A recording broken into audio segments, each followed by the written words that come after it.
Let's see what we can do here on a live stream. There's the float. I think I'm gonna put that up just a little bit higher. I don't have to bend so far over to read and see everything else. Y'all. There we go. All right. Let's see if we can't get some fish caught for you guys.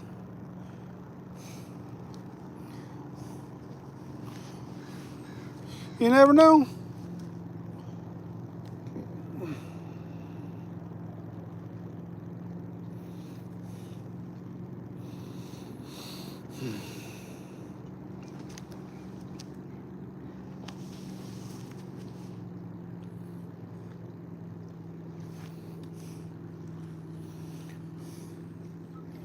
Hello, YouTube. We gotta watch you. We gotta watch you. On YouTube. Live stream.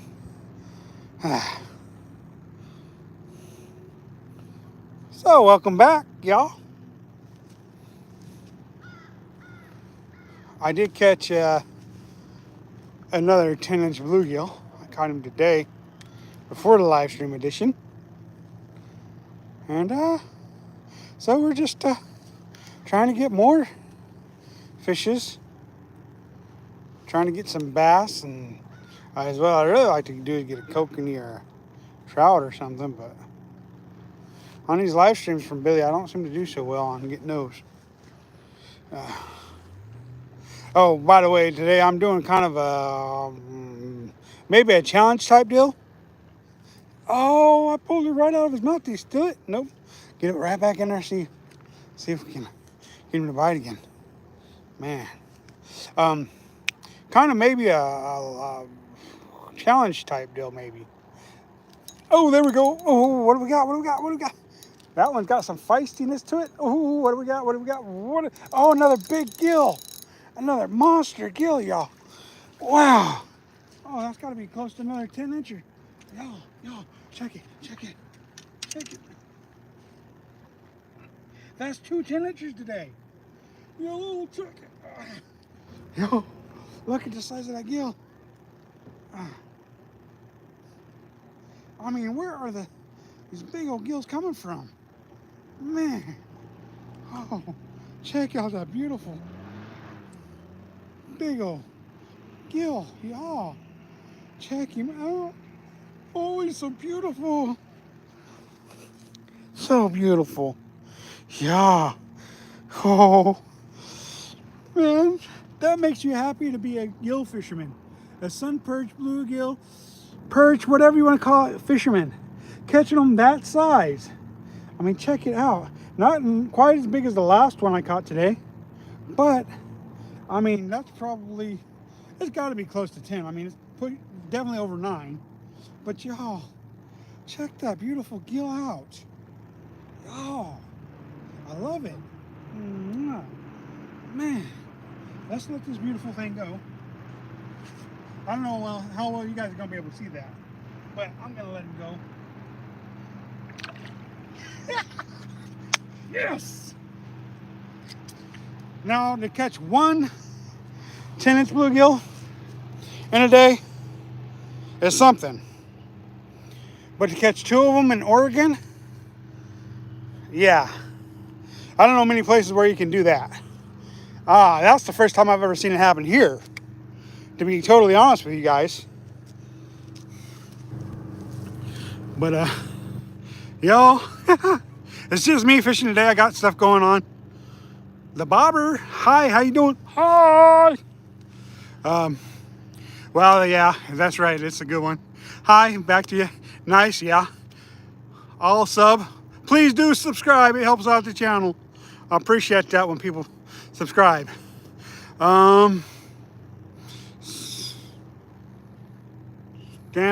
Stay teen. Hi, how you doing? Good. All right. QWIVE. What have you caught today? Bass, gills, and bass, gills, and one big lip sucker. Um,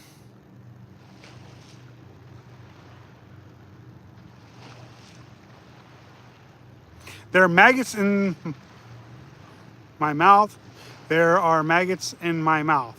Okay. Soda drinks pot pro. Okay. But yeah. Thank you for blessings to me. Can you pin me? I don't know what pin means. Is that thank you for subbing, you guys. Thank you for supporting the channel. That really does mean a lot to us here at this channel. Today I didn't know what I was doing exactly. I would have liked to have been out hunting today, but anywho, well, since I got this out of the water, I'll show you what I'm using. What I'm doing is I'm using a slip float cork, a bobber stop up top, a bead, and a bobber stop below, with a small, really small tungsten weight, with a leader of 4-pound test, and a gulp minnow. This is the 2.5-inch gulp minnow.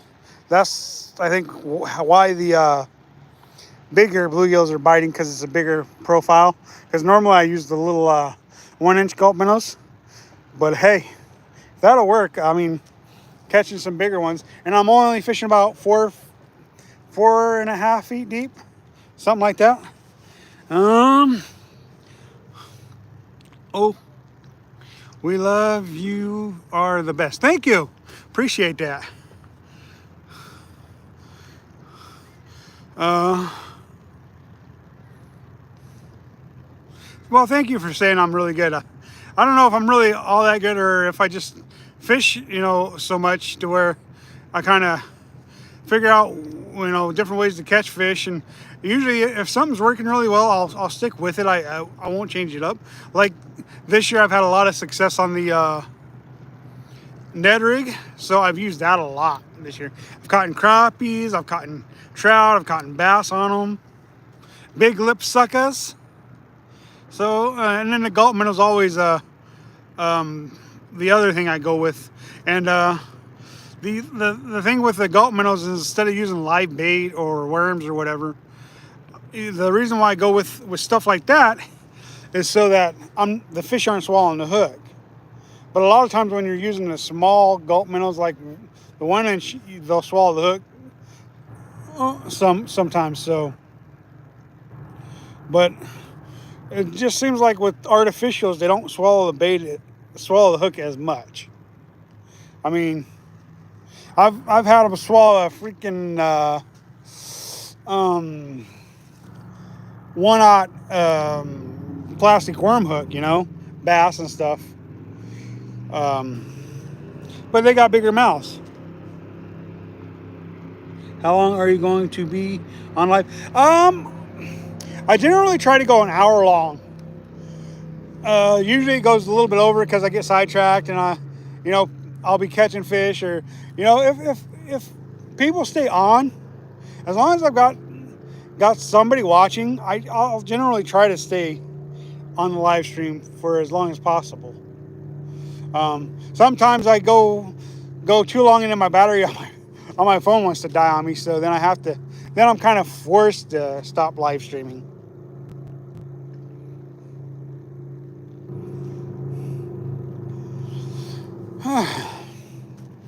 Maybe I need to stop throwing the smaller gulp minnows and start throwing all big gulp minnows when I come out here bluegill fishing. Because, man, them are some beautiful bluegills, y'all.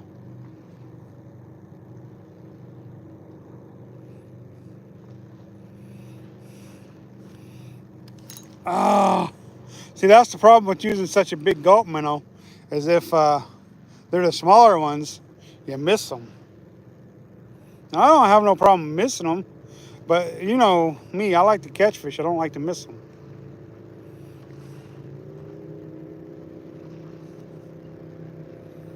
Basically what I'm doing with these when I'm fishing these swimming docks and stuff like that, is I'm just casting up alongside of them, and then I just missed a fish. He didn't move my float or anything, my cork. I just went to go pick it up, and he was just kind of there. So, so basically, what I do when I'm fishing these docks is, I'm just fishing. I'm pretty much casting right in front of them, basically, and then I'll cast right in front of them, and I'll start working them back towards me, and try to keep it as close to the docks as possible, because those fish, they like to school up underneath those docks. Something about the structure, with bluegills, crappies, bass, um, they like structure.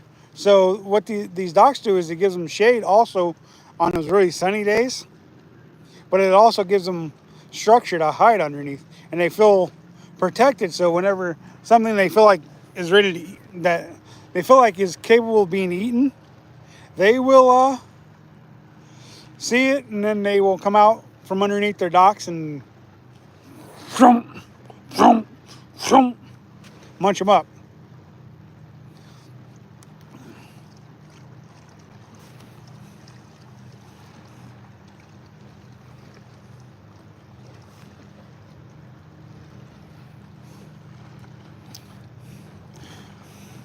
I probably could catch a lot more on, whoa, here comes the waves. Probably could catch a lot more on worms. Um, well, like I said, I don't like the fish swallowing the hook. So I try not to do too much bait fishing. Unless it's like so cold out, and it's winter time and nothing's really chasing anything. Like, then I might go to like a power bait, in which case they usually swallow that too, and then like worms. But I find that even in the winter time, gulp minnows work. You just got to work it a lot slower.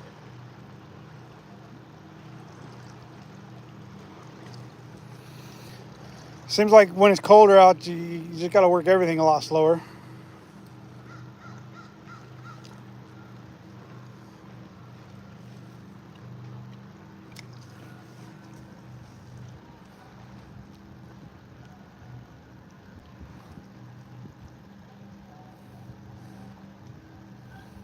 I cast it over behind the big rock over there. See? I can't even see my float at this time. So hopefully we'll feel the bite, or maybe we'll just reel it in and throw it in a spot to where we can see it better. One of the two. So, but this is what I do for fun. Is I go out, I try to catch fish for you guys. Hey, how's it going? No, I'm in Oregon. I'm in Central Oregon is where I'm at. I'm actually down on the reservation, but I'm fishing off the reservation basically. But so I'm fishing here at Lake Billy on the Crooked River arm, fishing the swimming docks for bluegill and bass. Um,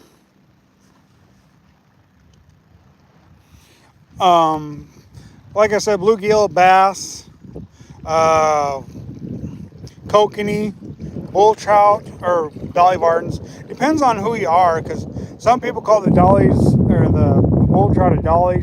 Some people call them a bull trout. Now, whichever one's legitimate, I don't know. I just know that yep, I got the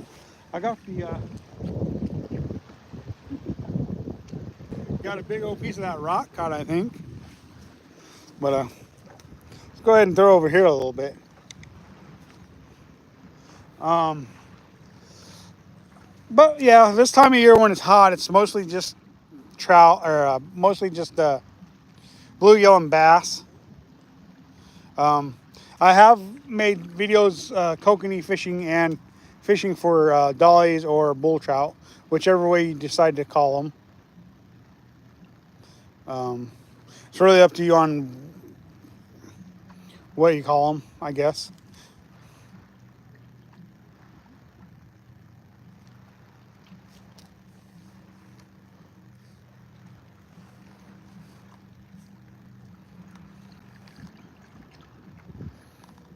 I have been asked to do a how-to video on how to cast a bait caster level line.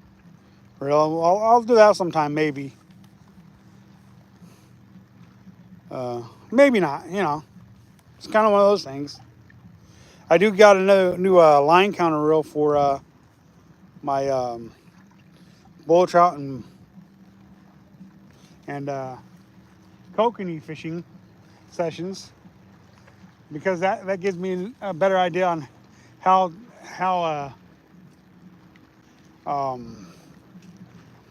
many feet behind my kayak or my boat that I'm fishing. And I don't use my boat very often. Rarely ever do I use my boat.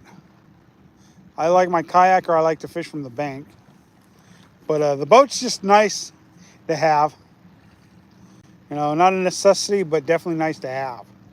And it's not a big old fancy one either. It's just a little 14-foot aluminum. Hello, Carol. I'm fishing for bluegills and bass. Trout if they'll bite. Still kind of warm for trout, but it'd be nice to catch a warm trout. I actually prefer the trout fishing over the bass fishing, but my thing is when it's hot, why fish for a fish that's less likely to bite when I can be catching fish and enjoying my day catching fish that, you know, become quite the nuisance. And that's what bass do to me, is they become a nuisance. I went out last weekend in Prineville Reservoir and fished there for the day on Saturday and caught 100 bass, one crappie, and two pike minnow. So, oh, there we go. There's a bass. There's a smallie. So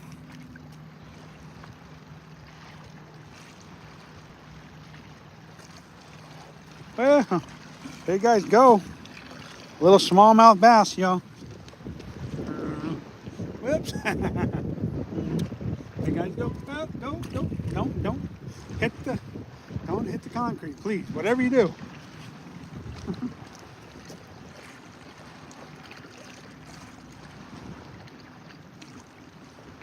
And if you ask me, I prefer catching them cute bluegills probably about as much as anything.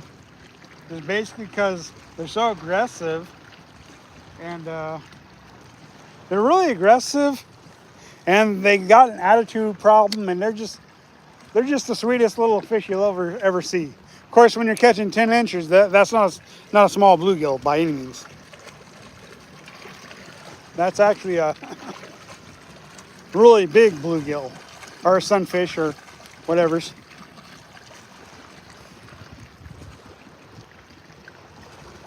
You see, where I'm from, we call them a perch, or a sunfish. I didn't know that they were actually a bluegill until I moved to Oregon, and people were calling them a bluegill. And I'm like, oh, I guess I was wrong all those years growing up by calling them a perch, but that's what I was accustomed to being called, as a perch.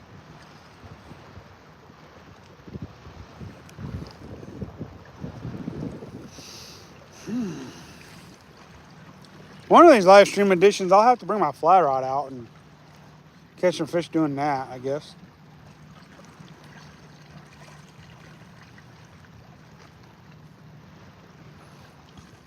See, normally fishing around this rock, I do pretty good catching bluegills too, but yeah, another little bass.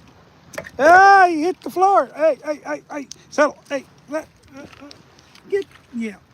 See you, fella. Sorry about that, y'all. I can't help it. He threw the hook when I lifted him up out of the water.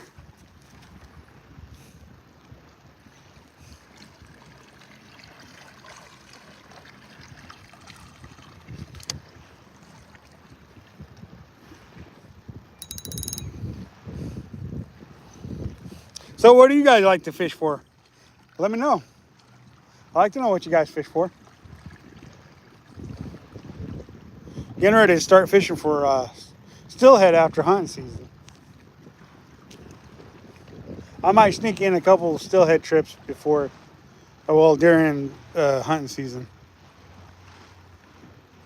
Just because that's the closest body of water to me where I live is where the steelhead like to play.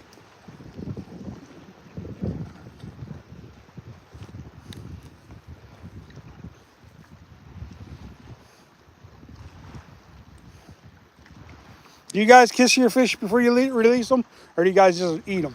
I'd like to know that too.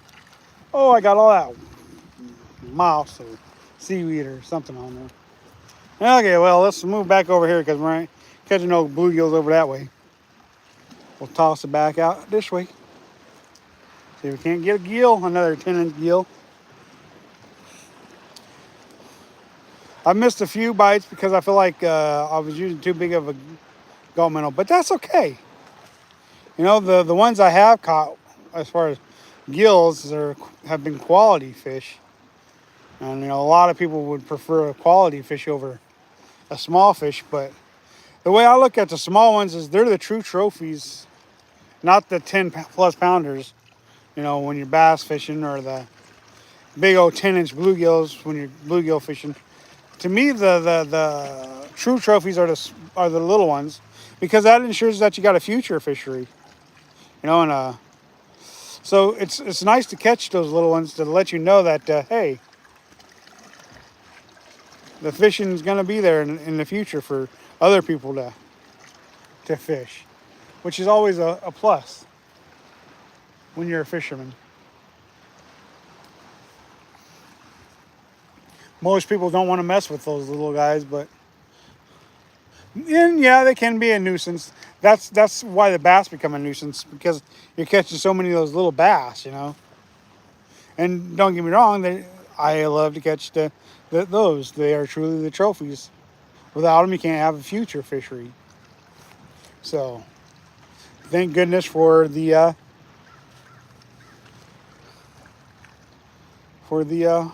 babies, you know. Anybody who goes fishing with me and I catch a small fish, you know, that big, or you know, a couple inches long, or even 4 inches long, whatever, they laugh at me because I call them a trophy. But, you know, in my opinion, they really are the trophies. Truly are. I think I might switch color on the gulp minnow shortly, because the stained water, that dark one's going to show up pretty good for the bluegills, but I think a chartreuse one might even show up even better for them. So I may end up switching to a chartreuse gulp minnow, just for argument's sake, in my opinion, just to see if it causes more bites or not. Because I know there's been times when I've been out here to where chartreuse was just the downright dominant color fishing.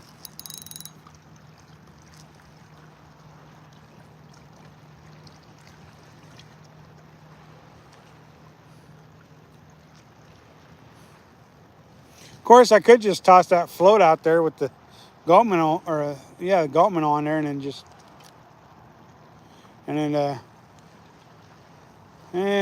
oh, get it almost in, and then it comes untangled. And then I could just throw the Ned rig and just let this bounce around, I guess.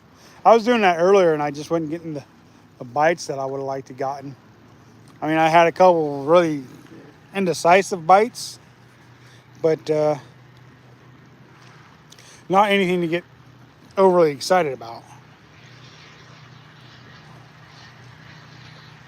So if you missed it, I have today the video that I'm shooting, not the live stream, but the video that I am shooting, because not everywhere as I go I can actually live stream, because the I don't have service in all the areas that I fish. So I'm kind of doing a challenge, and I don't know if I'll put it out as a challenge, just for the simple fact that I don't know, you know. I may end up putting it out as a challenge. Who knows?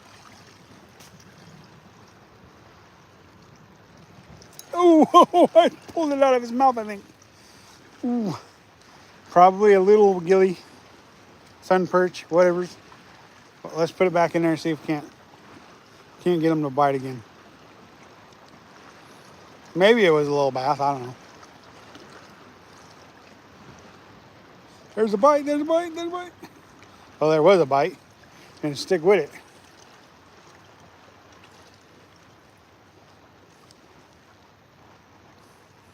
Let's do a bomb cast. We're gonna throw it way out there, like 300 yards. Nah, we can't throw it that far.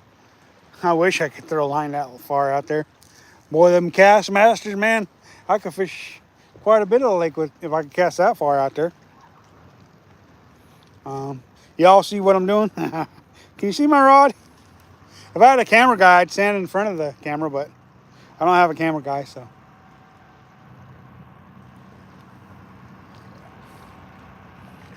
My goal is to try to keep my rod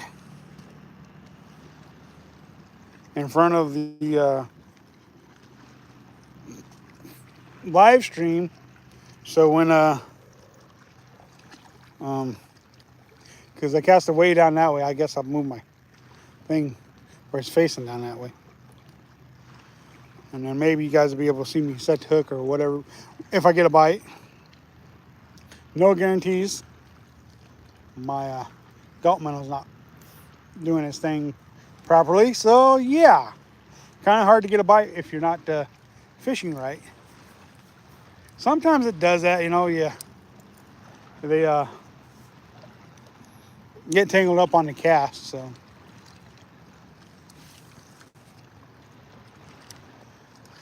And then it don't get to your desired depth if that happens.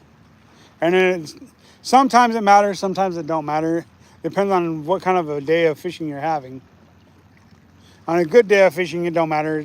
They're gonna bite, stuff like that. But we got this nice cloudy overcast day.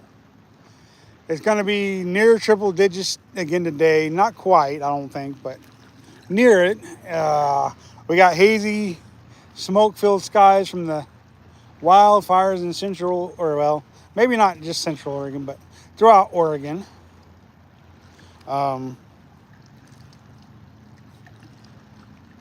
Yeah.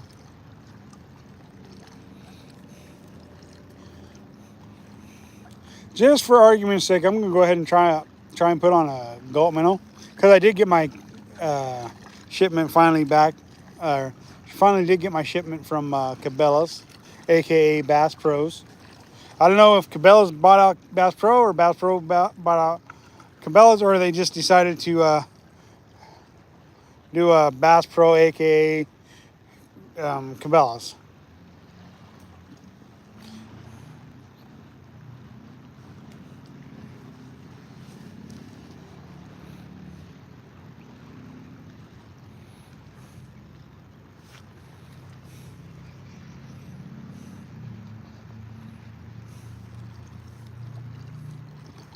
All right. One more.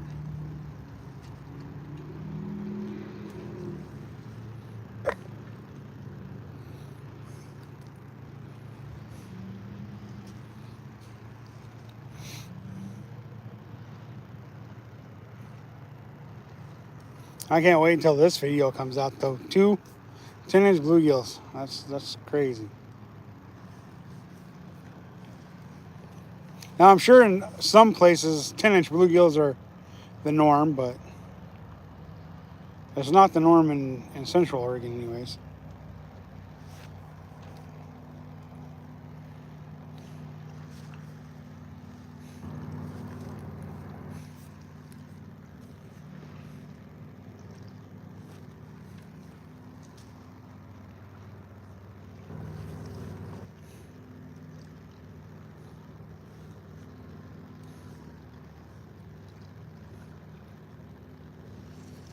All right. If we need to, we can always put this one back on.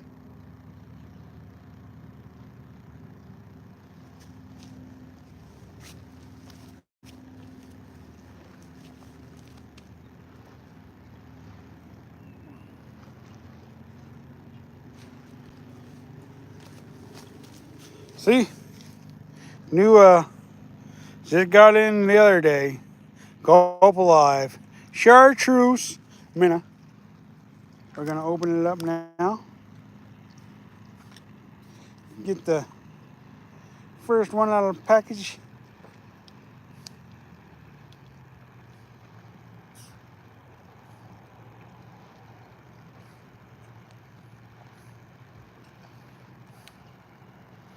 If at all possible, you want to try and keep that seal on there, because once you open it, you will lose your liquid that's inside the gulp minnow container if you don't keep this foil package thingy that I just showed you on there. And then you just put the lid back on there over that, and then that'll keep you from losing all your junk, your scent, or whatever you want to call it, in your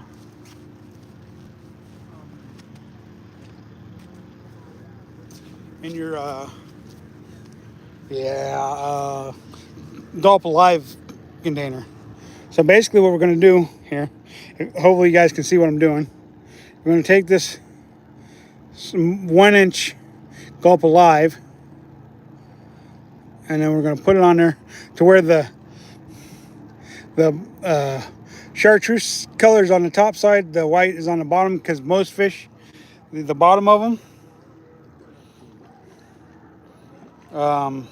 have the white on them. So whenever I rig them up, I try to keep the white on the bottom, because most fish have white on them, and it's usually going to be on the bottom. And so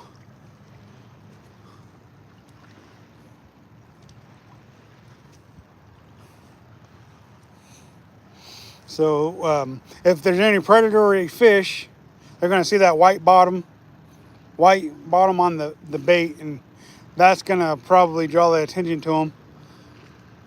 What I'm guessing, anyways, that's what's going to attract them, is that white bottom, and then the orange is just, or the chartreuse is, in my opinion, is just going to be the brightness that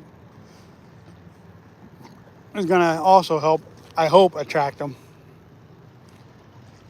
See, I like the natural color gulp minnows because they look natural. They really do look like a shiner or something you'd be using to catch fish anyways. So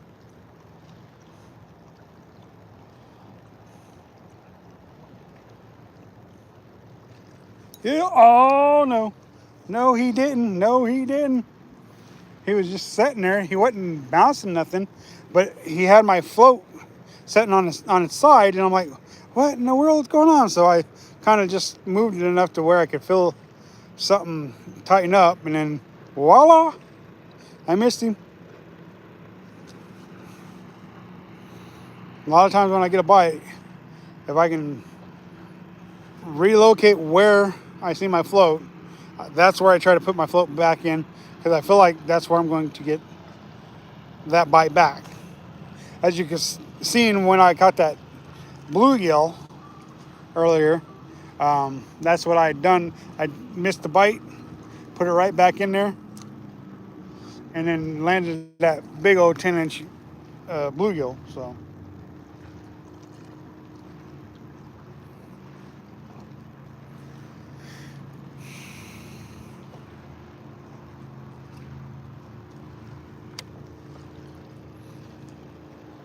the crappie fishing's been hit or miss for me this year at Prime Res. I know I've had a couple good days at Ochco Reservoir too, crappie fishing. But the crappies didn't seem to be as big at Ochco's as they are at Prime Res.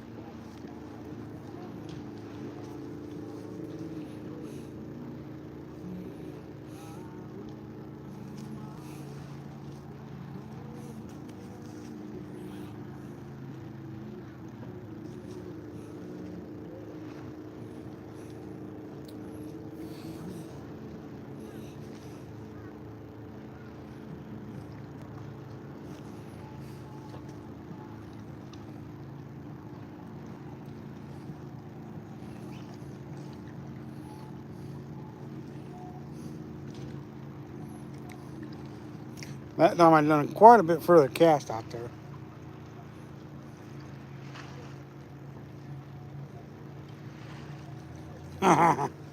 Yeah. That'll keep you from sinking. Big old patch of grass. Or seaweed, whatever you want to call it.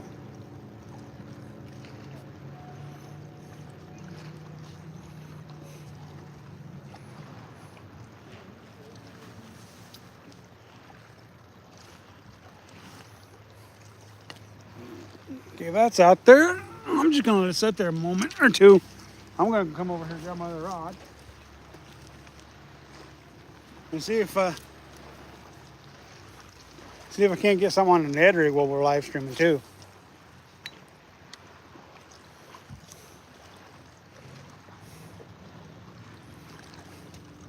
And basically what I'm doing with the Ned rig is just doing this, just lifting up on the tip, reeling back down, picking up the slack, letting it set. And I do the exact same thing, reel down to the line, or reel in the slack, point my rod tip back down to the water, and I do it again. And those bluegills will try to eat that Ned rig, but their mouths just aren't big enough to get that big of a thing in there.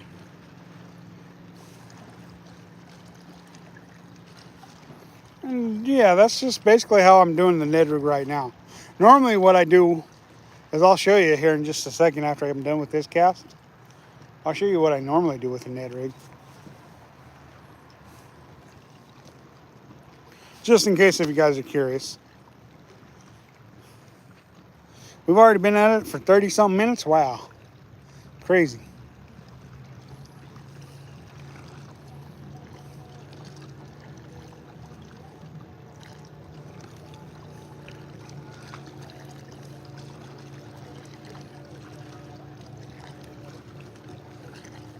A lot of times them fish, you hit it on the drop, and then you just lift up and there's a fish. So, because you're done with your cast or whatever, or you're just moving it. Okay, now that's one way I do it, is like that.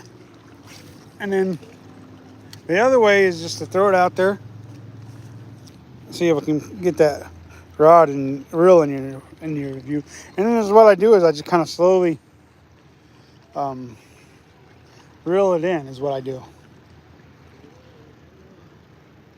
And that usually works pretty good for catching bass and trout and crappie when I'm crappie fishing or bass fishing. But some days they want it slower. Some days they want it faster. So just, show you different ways of doing it. The cool thing about the Ned rig is it can float. As it floats naturally, it's buoyant. So what you can do is drop shot it, which is cool because you can catch fish drop shot in a Ned rig. Now, I've never drop shot in a Ned rig, but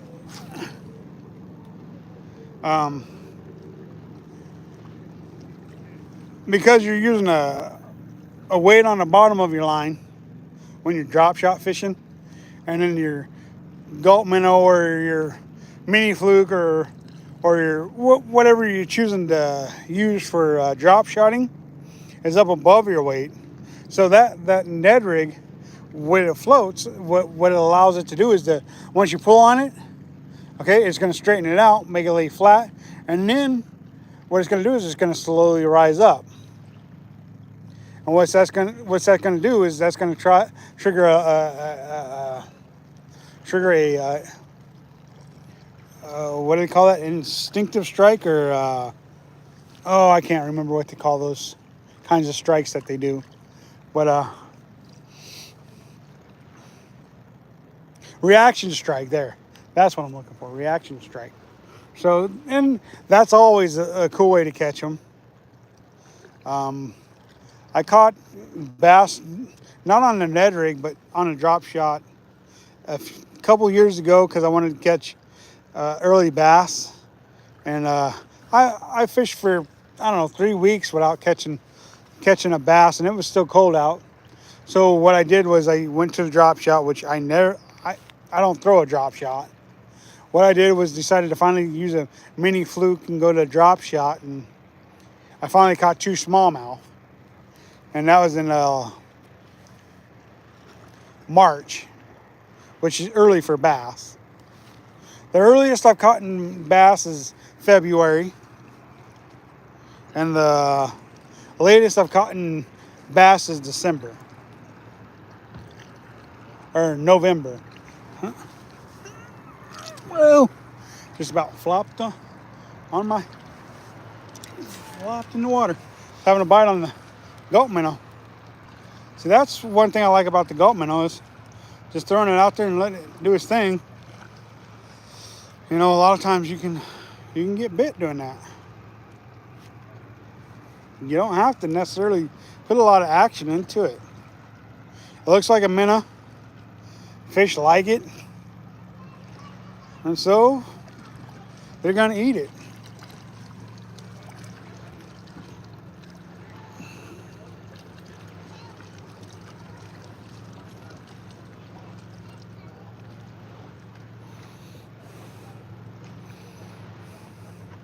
There we go. Oh no! Don't tell me I broke him off. I did. Why? Oh, that's what I get for using such light line. I broke him off. Well, unfortunately, that's the way it goes sometimes. But we finally got another bite on it, right? Let me finish working in this Ned rig, and then I will rig that one back up and get it back out there. Yo, check it, check it.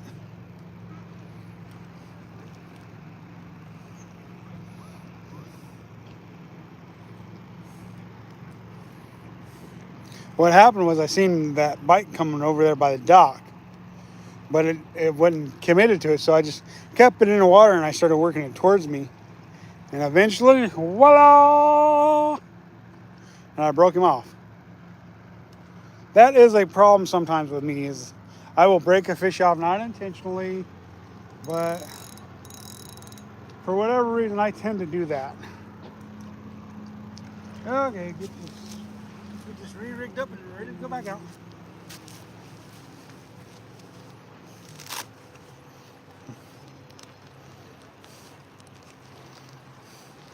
What I'm using for a hook for this particular setup is a size 10 Albertine hook by Eagle Claw.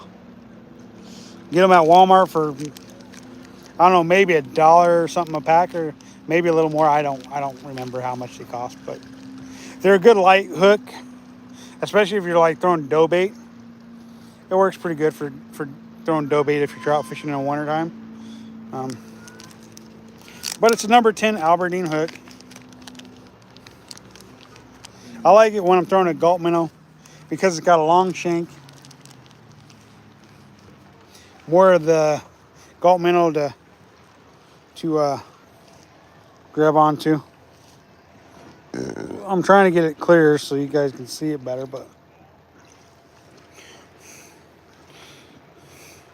I don't know how well you guys can see that, but I'm trying to give you guys a background so you guys can see it a little bit better.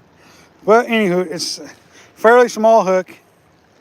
It's gold, which I think, you know, a little bit of flash ain't gonna hurt you none, you know, because fish tend to like flashy things, you know, so.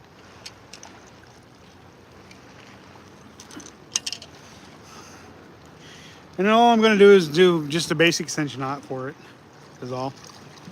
Don't need anything more than that. But what I'm gonna do is I'm gonna double it up. So basically I'm gonna take the line and I'm gonna run it through the eye twice.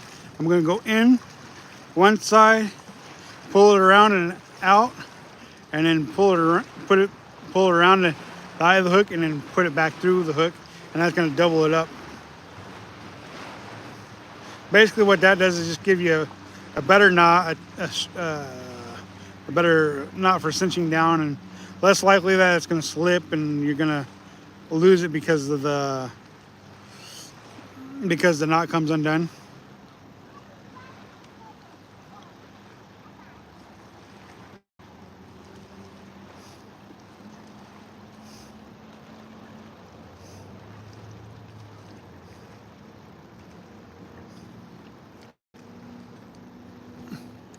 And then there's cinched up and just got to get a gulp minnow on. Sorry if the visibility isn't the greatest, but I'm trying to be the cameraman and everything else. So now we can get another gulp minnow out there and see if we can get another bite.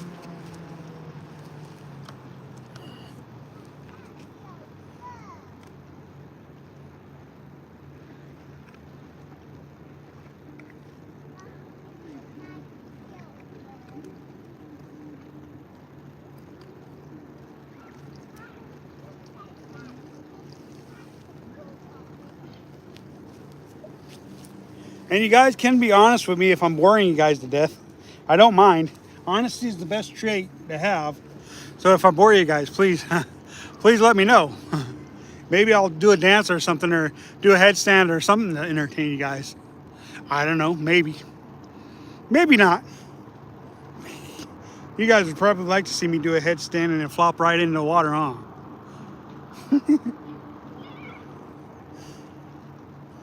All right, we're ready to go. Back to it. Back to it.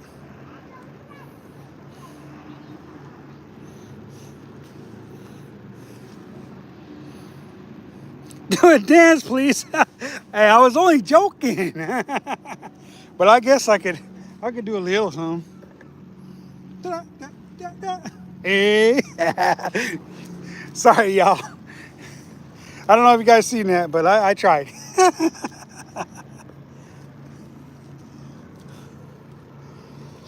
I didn't try that hard, really.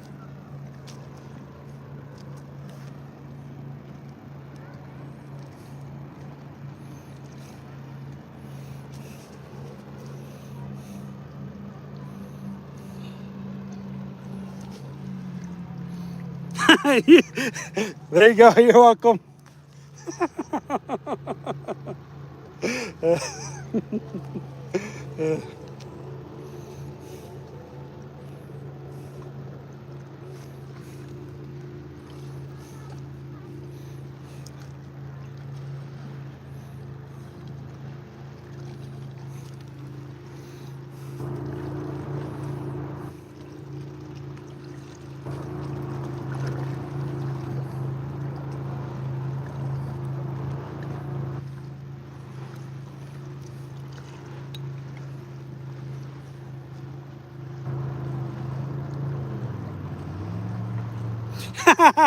Take you fishing where the girls are sunbathing. Well, right now, there's no sun to be seen anywheres in Central Oregon.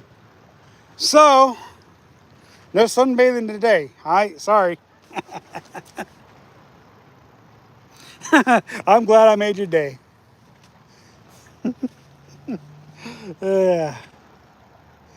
It's fun to be able to interact with you guys, you know,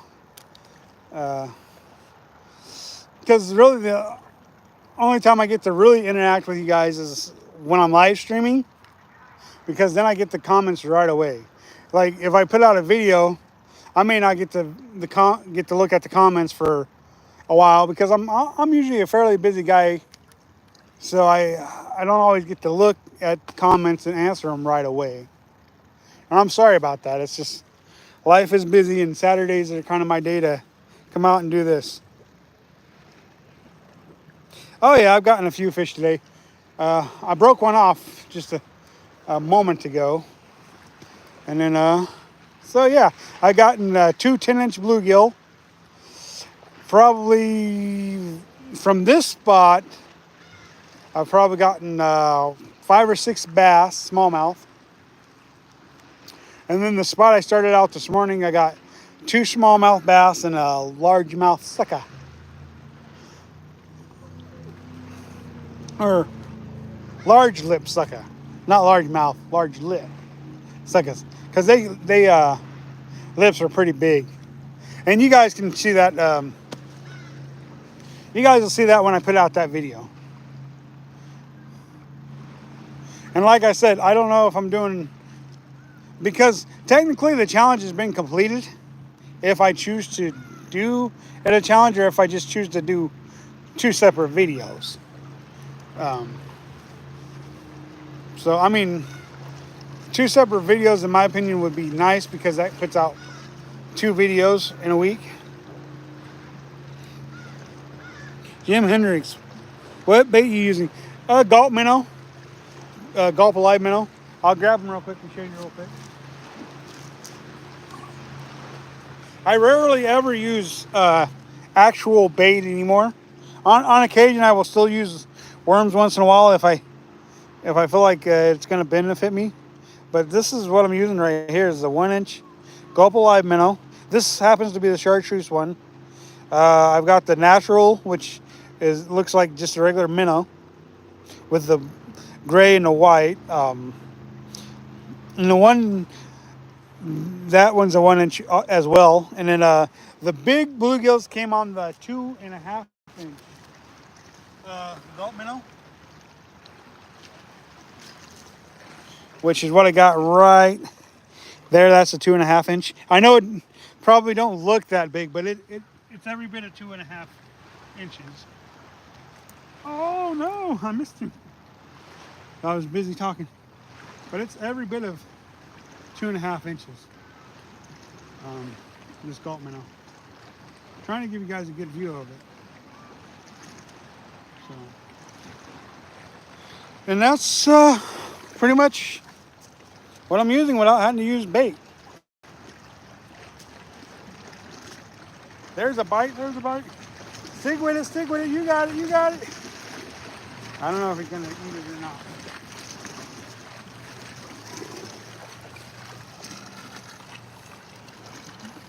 Give it a little more action, see what happens.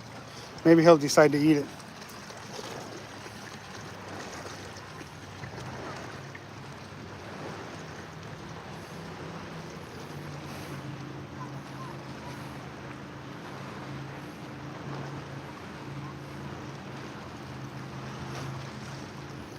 I guess not. He just decided he didn't want it, I guess.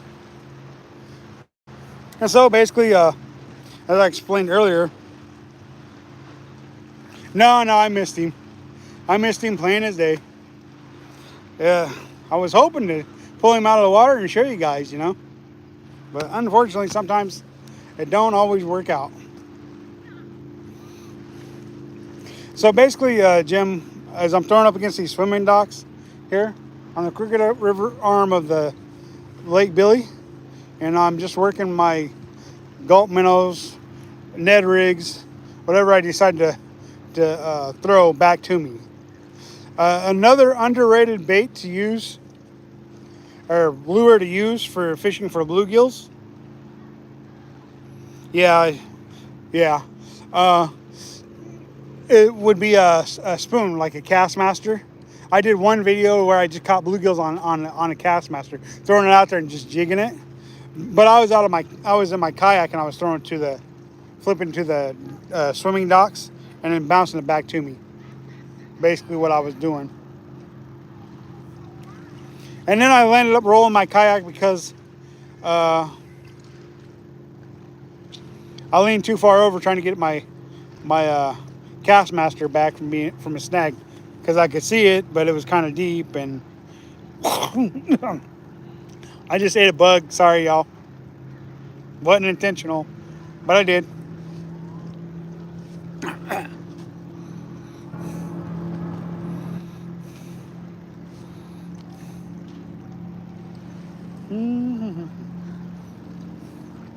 Today's been kind of a slow day of bluegill fishing because, usually when I come out here bluegill fishing, it's clear skies and sunny and hotter than the dickens. And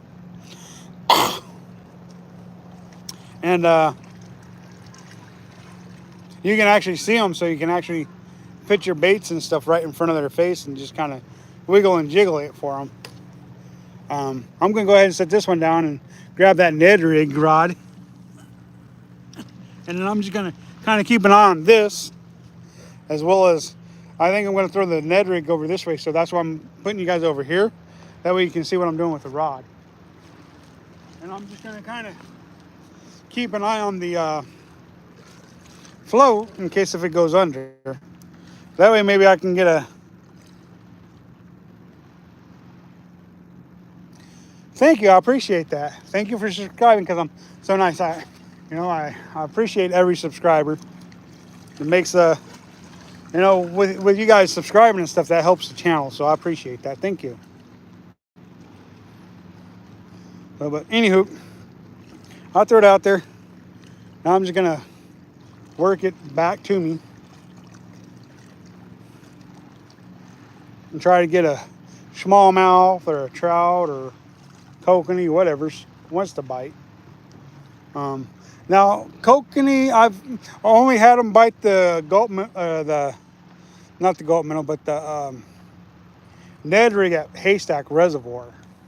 For whatever reason, the kokanee over there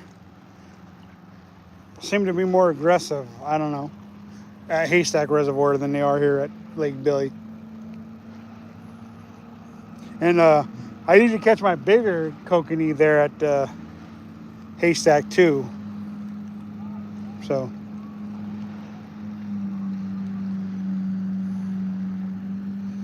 come on, catch a fish, G-Man. That's all I keep telling myself. Keep them interested, catch a fish.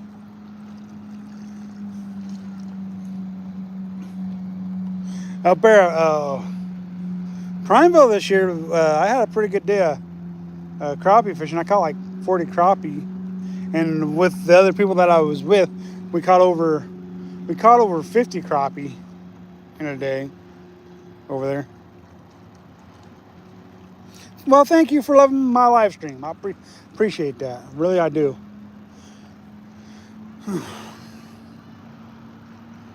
Come on, fishy, fishy, fishy.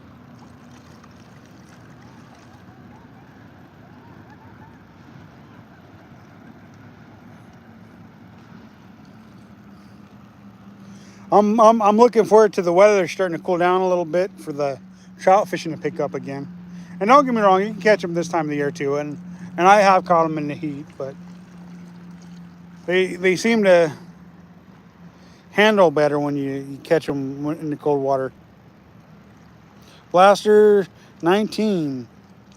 The docks scares me. I hate those skinny ones. Oh well, you know they can be when it's rough, but today it ain't too bad. I think the weather's got everybody saying, nah, let's not go out there today.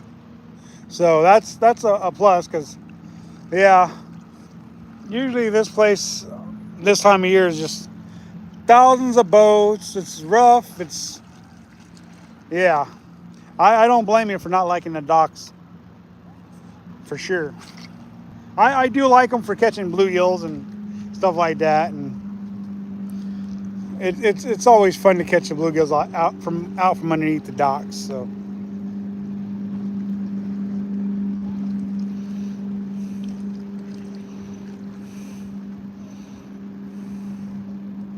wow, sauger and stripers, man, I would definitely like to get into some more.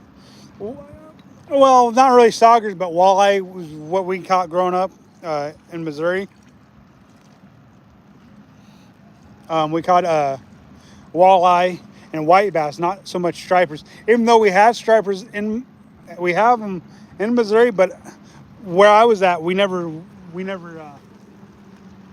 From what I understand, we didn't have them in a particular spot of Missouri where I was at. So yeah, definitely saugers and are a lot like a walleye. So I think there is a cousin or something of the walleyes, if I'm not mistaken. And so yeah, and then if you ask them where I'm a Lake Billy Chinook, the Coal Palisades, pretty much here towards Culver, Oregon, or Metollis, something like that. Anywho, so that's where I'm at. David, Lake Billy Chinook, Central Oregon. Yep, Central Oregon. Exactly. Central Oregon. How you doing, Dave? Good.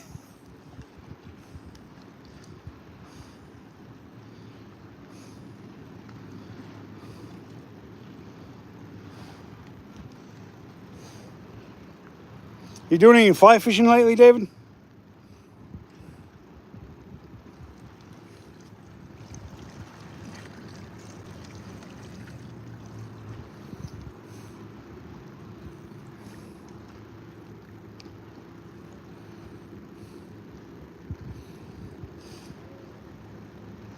Whew. Boy, the fishing really is slow here today. But it might have something to do with the weather. To be totally honest with you, it might really be something to do with the weather. There went something. I don't know if it was a bite or if it was the bottom.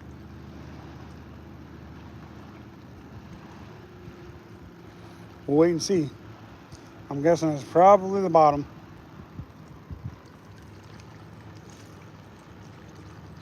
Got a little knot in my line here, it looks like.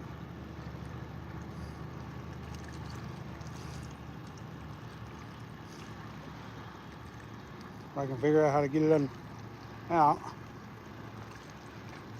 Yep, got it. No, we're not. That gave my lure more time to.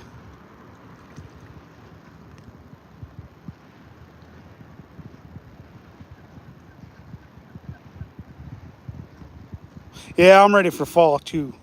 I'm ready for them fall steelhead to start bumping me. That's kind of what I look forward to, you know. Come the colder months, is the bigger fish, you know, steelhead are going to be in the river. I'm going to be looking forward to hooking up some of them and because they're just such a fun fish to catch. They're acrobatic. They're a good fighter. You know, just an all around great fish to catch. In Holland, wow, that's quite a ways. Wow.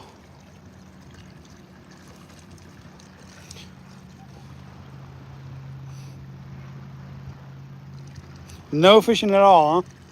Dang. Well, you get out there soon, right?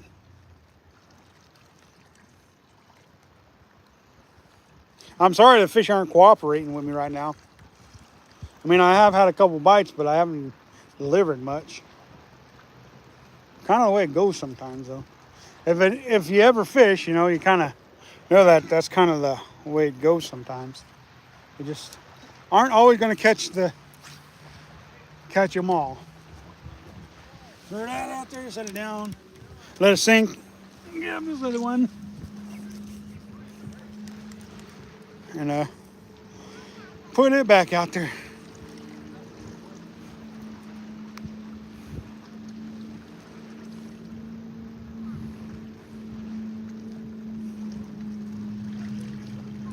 The fall time really is, in my opinion, one of the most magical times of the year to fish. Really is. I mean,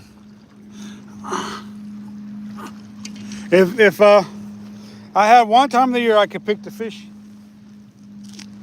and it's the only time I could fish. If I had to pick one season to fish all year, and I couldn't pick any other, it'd be the fall. One, the steelhead are in the river. Two, the crappies are still biting. Three, the bluegills are still biting. Five, the bass are still biting. Trout are biting better. So yeah, the fall time definitely is like the premier time to fish, in my opinion. Then it would be spring, then summer and winter. Well, winter over summer. But I just missed one. I just missed one on a nid. Micro nid. My bad.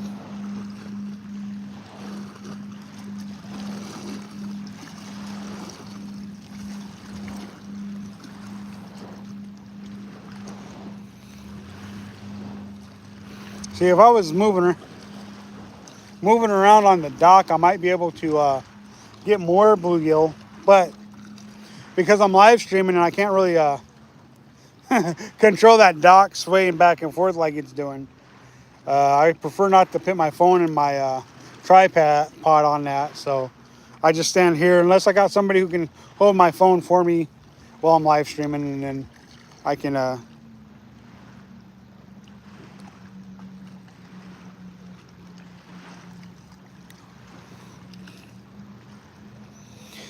yeah, it's bow season for me, but I've got stuff going on today, and I just couldn't get that far away from Warm Springs today because I've got a wedding to go to later on today. So I'm just kind of out here fishing, and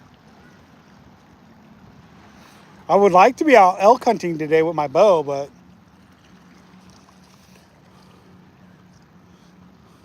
just wasn't meant to be. But you know, I'll have next weekend and one more weekend after that, and then it'll be over. It'd be nice to get some meat. I just don't know if I will. And then it'll be deer season. Then it'll be time to try to get a buck with my rifle.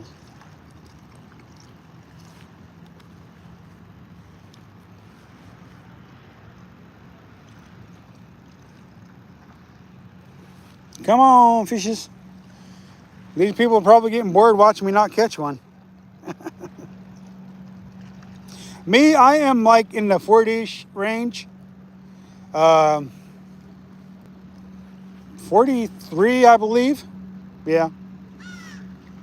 Oh, I think that was another bite. I'm not 100 on that. I did feel something. Could have been the bottom. Could have been a fish.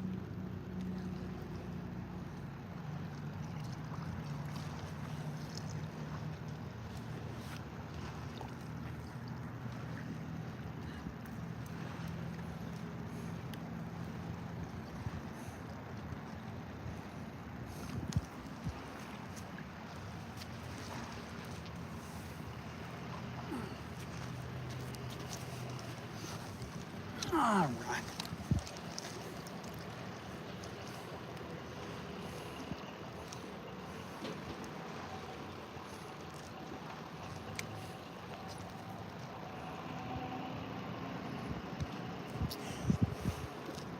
I love a good hunting season, though.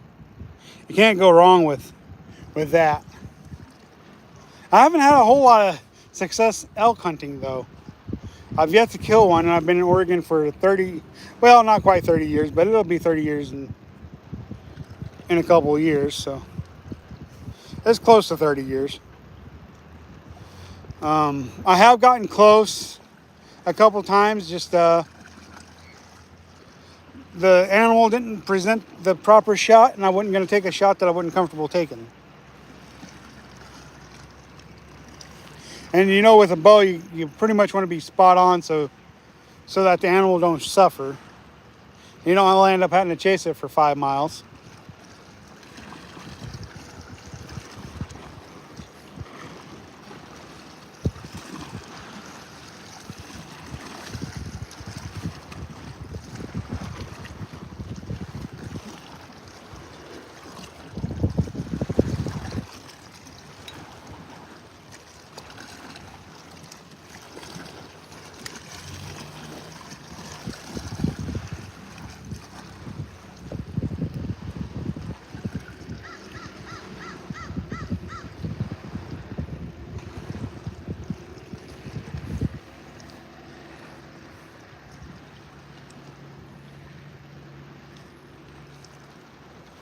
Come on, gillies, bass, something.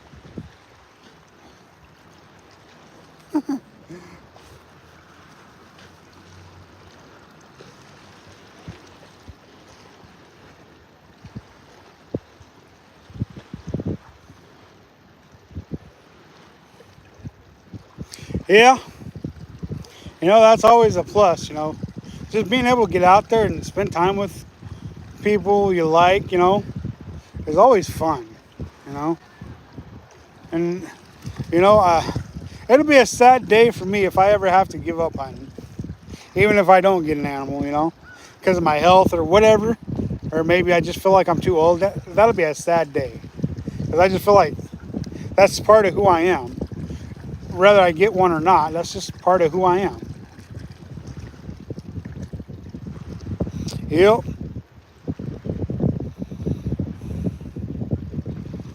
So, the good Lord gave us the ability to do all these things, and you know what? We might as well enjoy them while we can, right?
Well, I'm at a loss for words at this point when it comes to catching a fish. I'm just stumped. Gold medal, nice. I am stumped.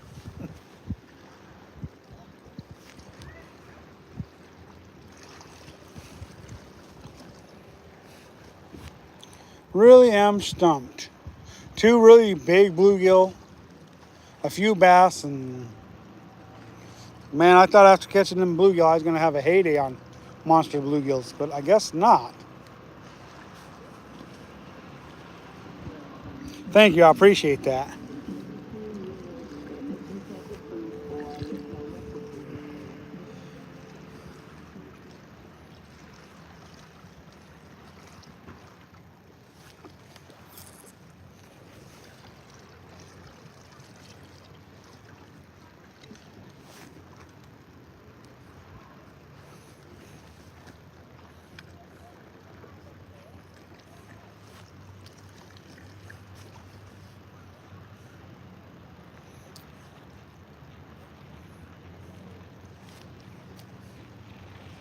Come on, fishies.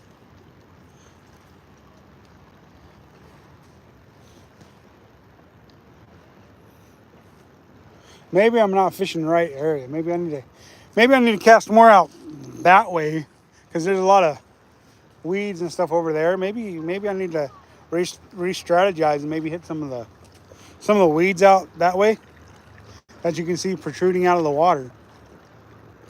And it might. I think we'll take a few casts that way and just see if we can't pick up a couple fish from over there. Never know. We might pick up some bluegills there. It wouldn't be the first time that I caught them that way.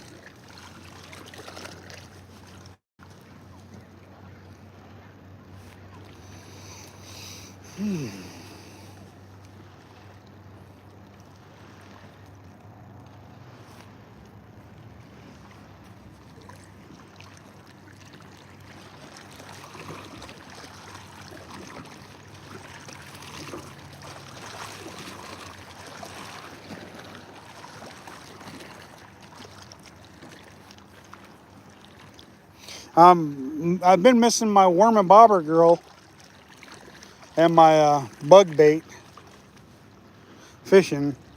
Everything that's happened and stuff, I haven't got to do no fishing with them. Haven't really spent much time with them, which is really sad because I really love spending time with them.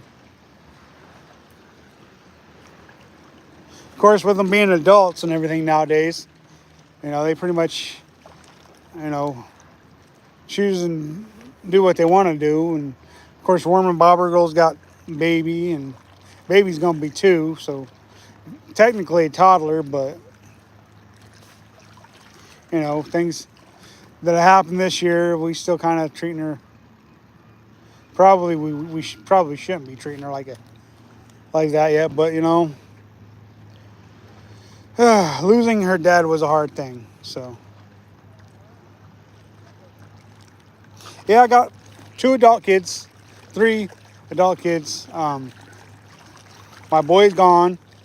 He's gone. And then I got Worm and Bobber Girl, which is my oldest daughter. My son is my oldest kid, but he's gone. We lost him, 4 years ago, I think. Um, and then I got Worm and Bobber Girl, and then we got Bug Bait. Bug Bait's the youngest one. Worm and Bobber Girl's got a daughter. She's like I said, she's gonna be 2. Yeah. And then this year we lost my son-in-law uh, in this actual reservoir. Um, yeah, just an accident that happened, you know. So yeah, that's why you know, Worm and Bobber Girl's been pretty busy. So that's why she hadn't been fishing with me lately. She's been pretty busy trying to raise a kid. Like I said, losing her husband this year. So we just July. We lost him in July, so it's still pretty fresh. Still pretty fresh. Yeah.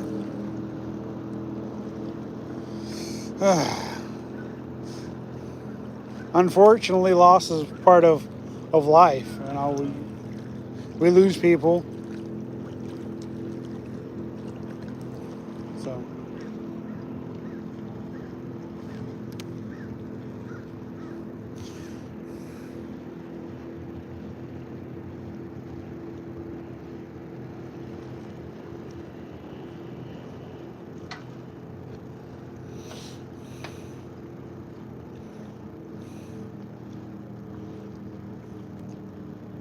yeah. Yeah, it's like with our tradition, our customs down in Warm Springs. When we lose a family member, we're not supposed to hunt or fish for a year. But um, I don't have anybody in Oregon to hunt for me. You know, I've got in-laws and stuff like that. But you know, we lost my son-in-law and my brother-in-law in the same week. So, and we just had ceremonies so that we could start fishing and hunting again. Because with the tribes, we have a lot of traditions that we honor and try to uphold and stuff like that. Um, because that's what we do, you know, as a people.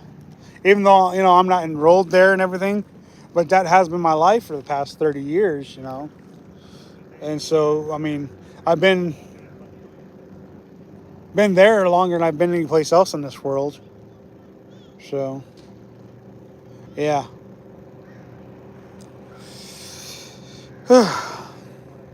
Sorry to hear that you lost your brother. But yeah, I mean, we yeah, we lose people.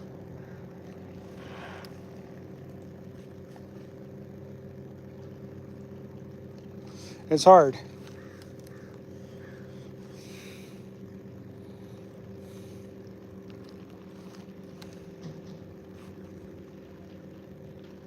Well, I'm just at a loss with these bluegills. I don't know what's going on with them.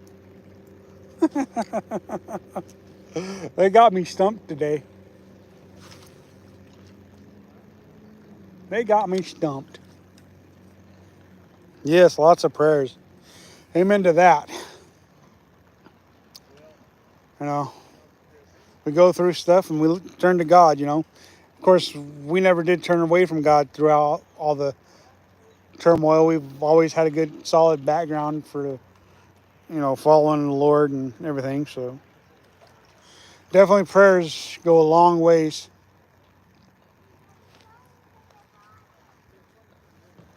Definitely goes a long ways.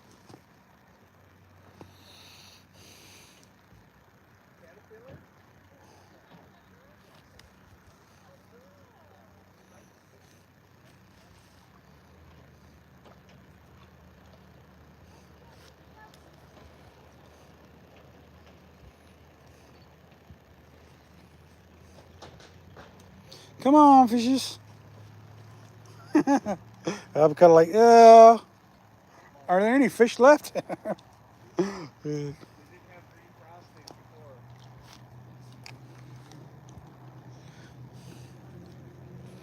But I tell you what, I'll take being out here doing this any day of the week, even if I'm not catching anything. I like to thank my dad for you know, this here thing that I like to do. We grew up in the city. My dad, he grew up on a farm. He liked to fish and hunt. And even though he left the farm, he still liked to hunt and fish. So we were raised a little bit different than he was. All right, well, you have a good one. Be safe. Thanks for joining us today.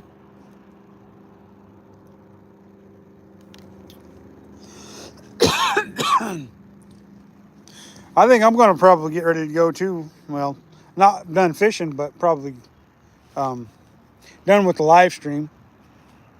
Been doing it for 82 minutes. That's wow.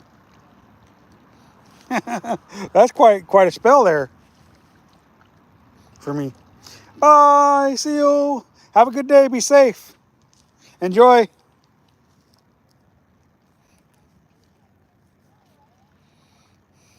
I don't know where all these fish are.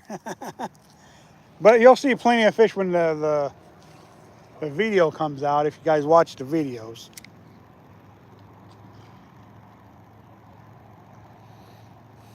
All right, man. You have a good one.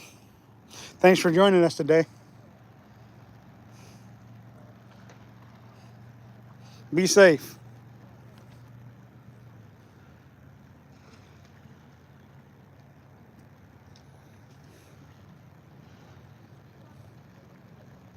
Thank you.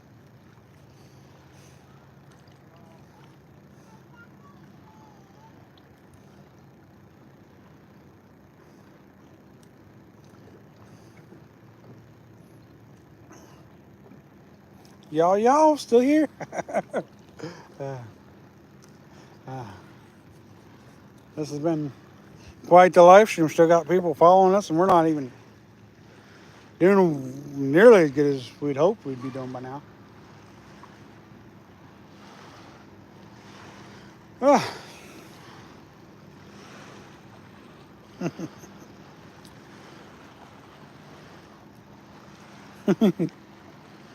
Y'all. Thank you for joining us.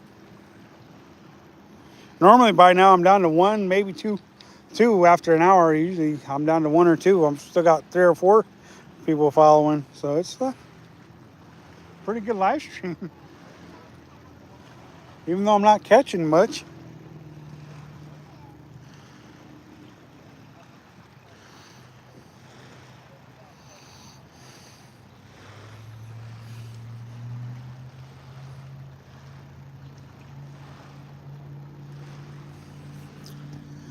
Well, y'all, what do you think?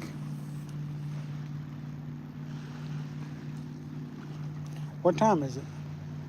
11:26. So yeah, that's about right. Hour and a half, almost. I started at about 10, I think. It was a live stream.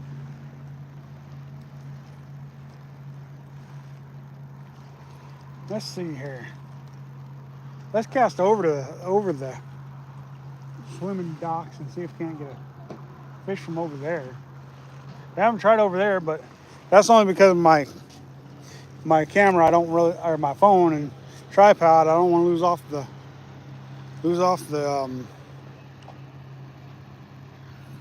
the docks. from all the winds and waves. Well, mostly waves at this point, not so much winds.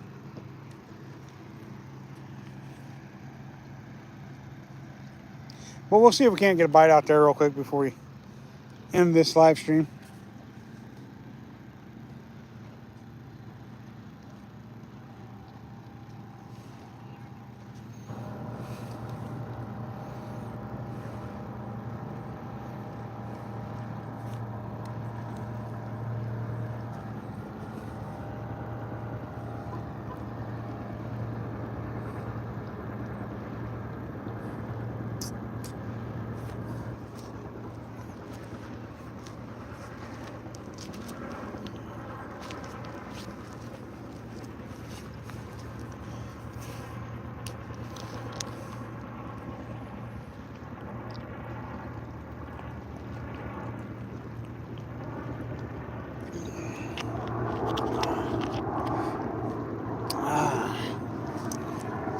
Water does your body some good, that's for sure. I don't know if that was a bite or if I was on a weed, but something went on right there.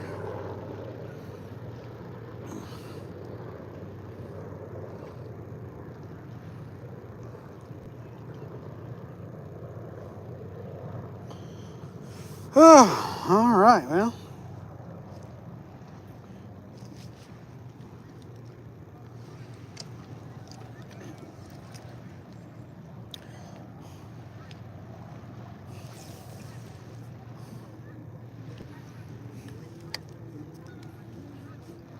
Still throwing it out past the swimming dock there, as you can see. Swimming dock. I don't know how well you can see my bobber, because that's quite a ways for the the photo lens of the phone to do. Oh yeah, got one. Oh, whoa. Oh, what do I got? Whoa, what do I got? Whoa. Y'all, I think I got something big. Whoa, I do. I got something big. Let me get my net. I think I got something big.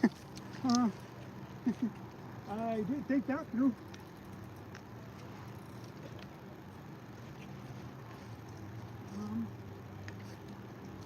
You got me wrapped up on something. It does too.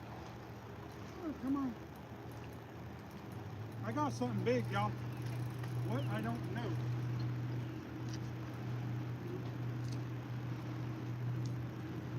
Oh, run out. Oh, no. Oh, it broke me off.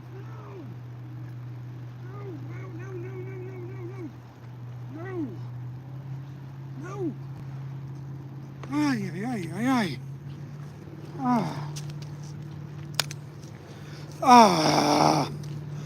I had something big, y'all. That 4-pound test, I'm telling you, man, sometimes it's not the greatest idea to use light line. Broke me off. Whoa.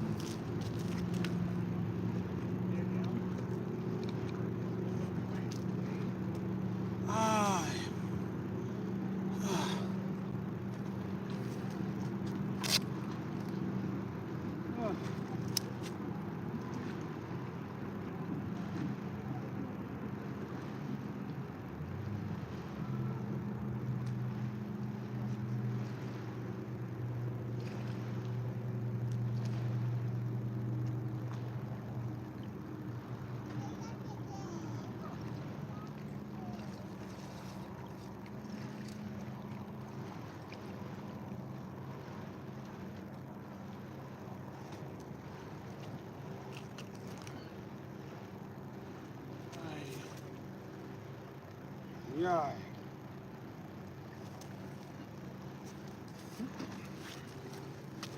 That really is heartbreaking when you're fishing like that, and you're fishing and you're fishing and you're fishing, and finally you hook up and you hook a fish bigger than what you're expecting. I probably would have been all right if he didn't wrap me up in the weeds out there, because that's exactly what happened. Was he wrapped me up in the weeds, and then when he tried to run, he broke the line. If I would have been using 8-pound test, maybe 6-pound test, that fish might have been landed. I'm not going to guarantee anything, but unfortunately, sometimes that's what happens. Is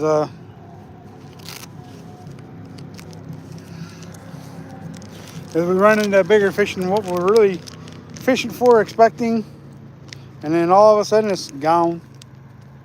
Breaks you off, and then you're sad. You got teardrops falling from your eyes.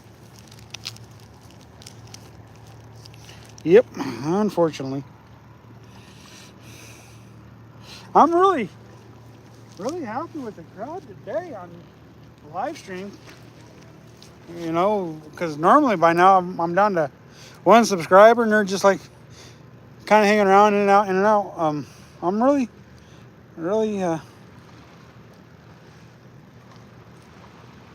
glad that you guys have stuck with us as long as you guys have. Really happy you guys have decided to stick with us this long. Even though it hadn't been as action-packed as a lot of my live streams have been. But man, thank you all. So basically what I done was I needed a new leader. So I got me a new 4-pound leader. And I'm tying on a new hook, and then I'm going to put on a new gulp minnow. And then I'm going to keep fishing those, fishing out there as long as they're biting out there. That was 2 casts, 2 bites, so they're going to be biting out there. I might as well keep fishing it, right?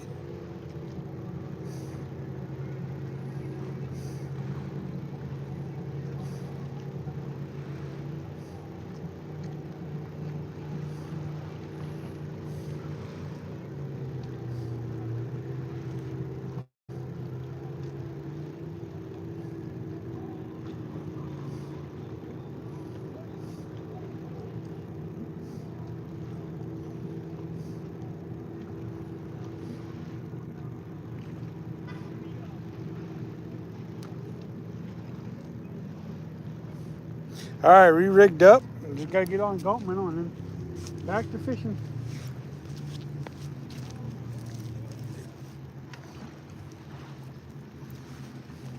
We may never know what that fish was now, because we lost him. Unfortunately, that's the way it goes sometimes.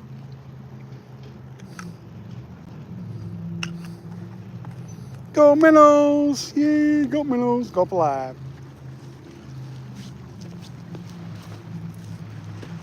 One of my #1 all-time favorite fake baits to use is the gulp minnow. Gulp alive minnow, gulp minnow. If it's a gulp minnow, and it's a grand for me. All right, let's throw it back out there, see if we can't pick up with another monster and hopefully not lose him this time.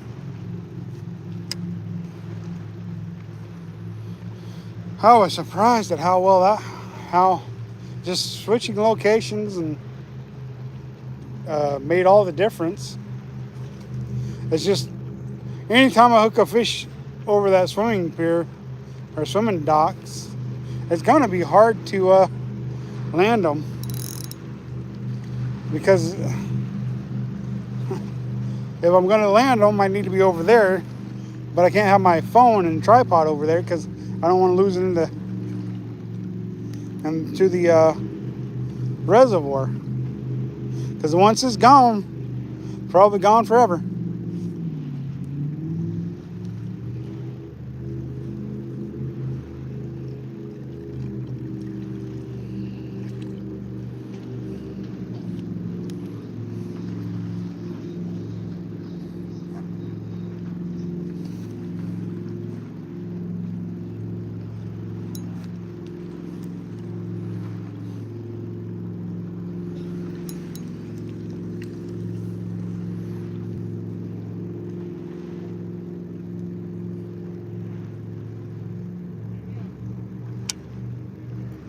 Yeah, we got back up to 4 watches. All right. Keeping going strong. Keeping me going strong. Oh, yeah.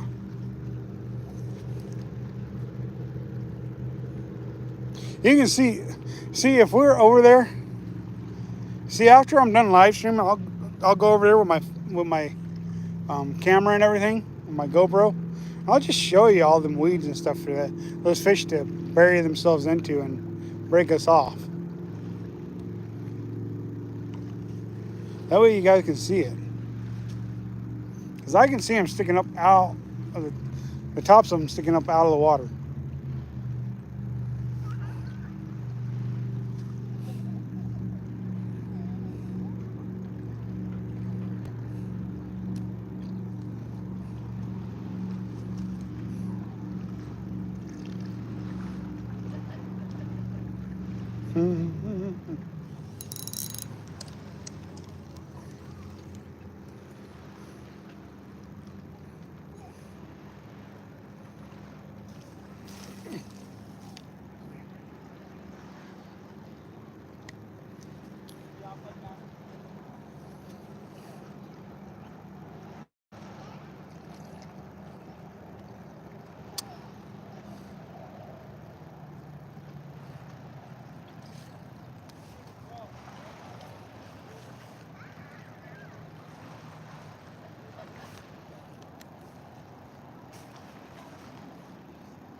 There. Oh no! Did I break him off though? That's the question. No, I didn't. All right. Well, I'm getting bites yet. Getting bites yet.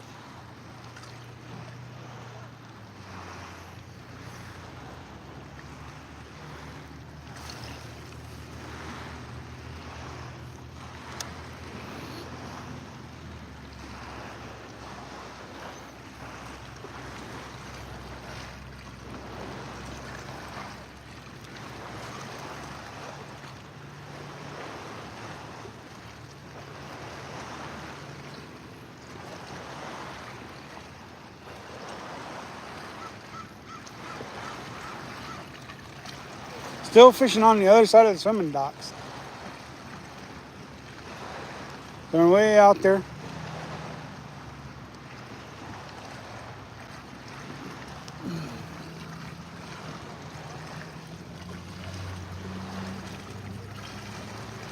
Seems to be some fish out that way, that's for sure. I'm just not delivering on them. Whoa, there we go, there we go, there we go. Got him, got him, got him, got him, got him, got him, got him. Oh, big old gilly, big old gilly. Oh, nice. Gill, y'all. Check out that behemoth. That ain't no 10-incher, but still, that's a dandy gill. That is still a dandy gill. That's about an 8-incher. Y'all, check it, check it. Finally figured them out again. I just didn't know they were that far out there.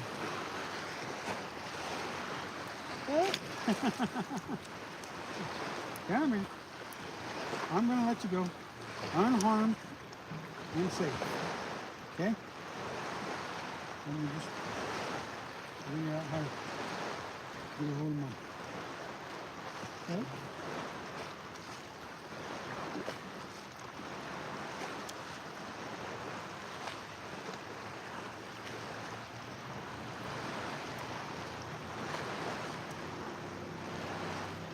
There you guys go. Beautiful gill. Yeah. Mm-hmm. There you go. Yes.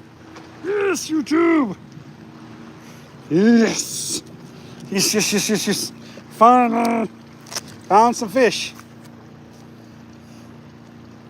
Took a while, but finally found some more. Y'all.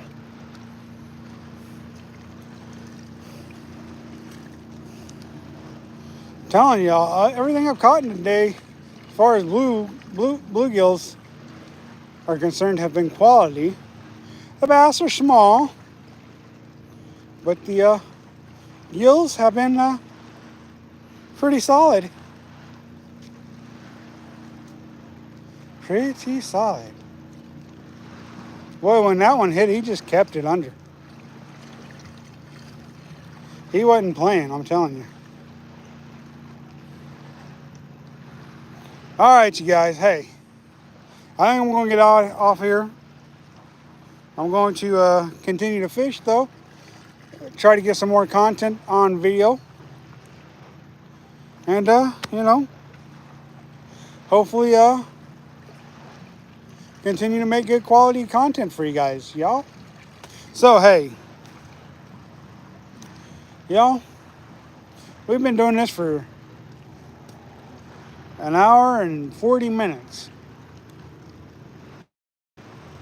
So I agree. Or I think it's time for me to just start fishing and shooting videos. So y'all, thank you guys for joining us here on Gman Fishing. We'll try and catch one more real quick, but we are still definitely on our way out. So last cast on the live stream, and we are going to let you guys go so we can just focus on trying to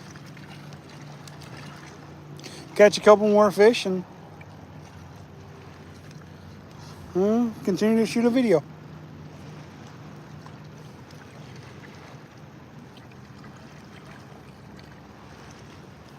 Man, these bluegills, man, they've been pretty good size.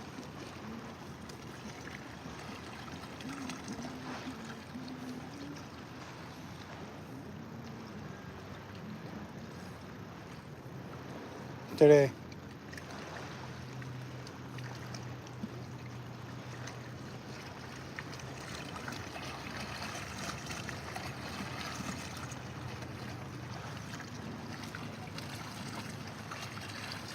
All right, you guys, that's it. That was the last one. Hey, y'all, till next time, this is Gman Fishing. We out.